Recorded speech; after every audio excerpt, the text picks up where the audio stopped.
অনেকদিন আগেকার কথা, কালের অন্য এক অধ্যায়। এক অন্ধকার ঘন জঙ্গল, আর তাতে বাস করত মানুষের মতনই একটি ছোট গ্রাম। গ্রামটা ছিল পাহাড়ের পাদদেশে, চারপাশে নদী আর ঘন বন। মানুষরা কৃষিকাজ আর দেবত্বে বিশ্বাস করত। গ্রামের এক কোণের অল্প বয়সা কিন্তু সাহসী মেয়ে ছিল, নাম রেনু। রেনুর ঘরে ছিল অল্প জমি, মা বাবা এবং ছোট এক ভাই। আর সবচেয়ে বড় ছিল তাদের ভক্তি, মা দুর্গার প্রতি অনন্ত ভালোবাসা। প্রতি বছর আশ্বিনের আগমনে গ্রাম জুড়ে উৎসব শুরু হতো, পাতা, ফুল, দীপ, গান আর দেবীর আরাধনা।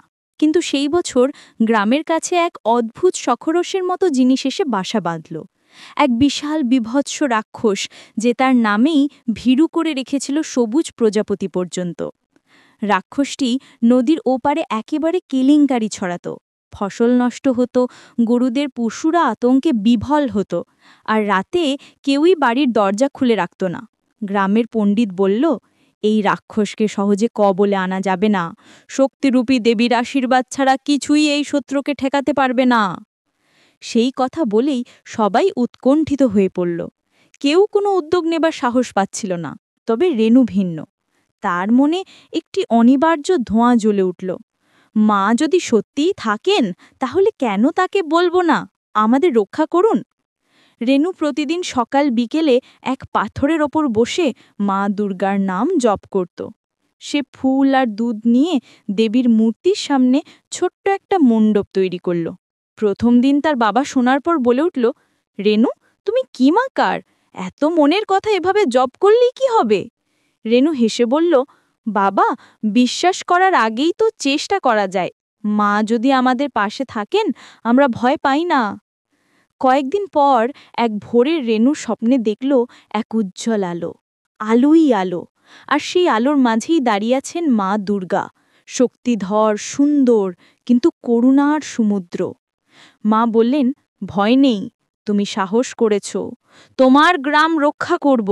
তবে তোমারও সাহস আর শক্তি দরকার। স্বপ্ন দেখলেই কাজ হবে না, হৃদয়টা সঠিকভাবে প্রস্তুত করো। রিনু ঘুম থেকে উঠে ঠিক সেইভাবেই কাজ শুরু করল। সে গ্রামের যুবক যুবতীদের একত্র করল, নারী পুরুষ সবাইকে বলল, আমরা একসাথে হই। প্রথমে তারা রাক্ষসের আস্থানা ঘিরে একটি বিশাল বৃক্ষ রোপণ করল, যেন প্রকৃতি তাদের মিত্র হয়। তারপর রাতে তাদের মধ্যে কয়েকজন পাহারা দিল, অন্যরা নব পদ্ধতিতে দুর্গা স্তোত্র পাঠ করল। সবাই মিলে দেবীর মঙ্গল আচরণ চালালো, আর প্রত্যেকেই একটি ছোট বড় কাজ করল।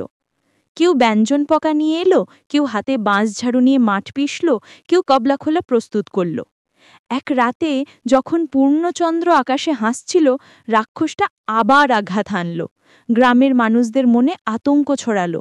কিন্তু রেনু প্রথম সারিতে দাঁড়ালো।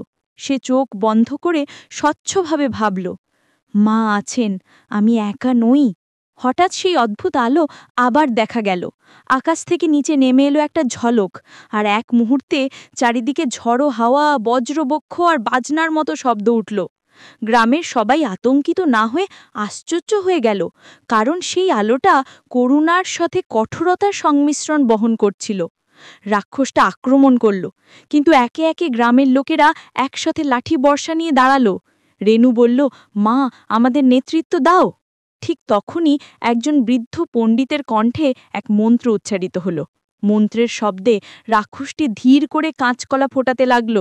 তার ভেতরকার রাগ ধীরে ধীরে কমল। মা দুর্গার এক আলোয় রাক্ষসের ভীরুতা ভেঙে পড়ল, কারণ দেবীর আসল শক্তি ছিল জ্ঞান, করুণা এবং সংহতি।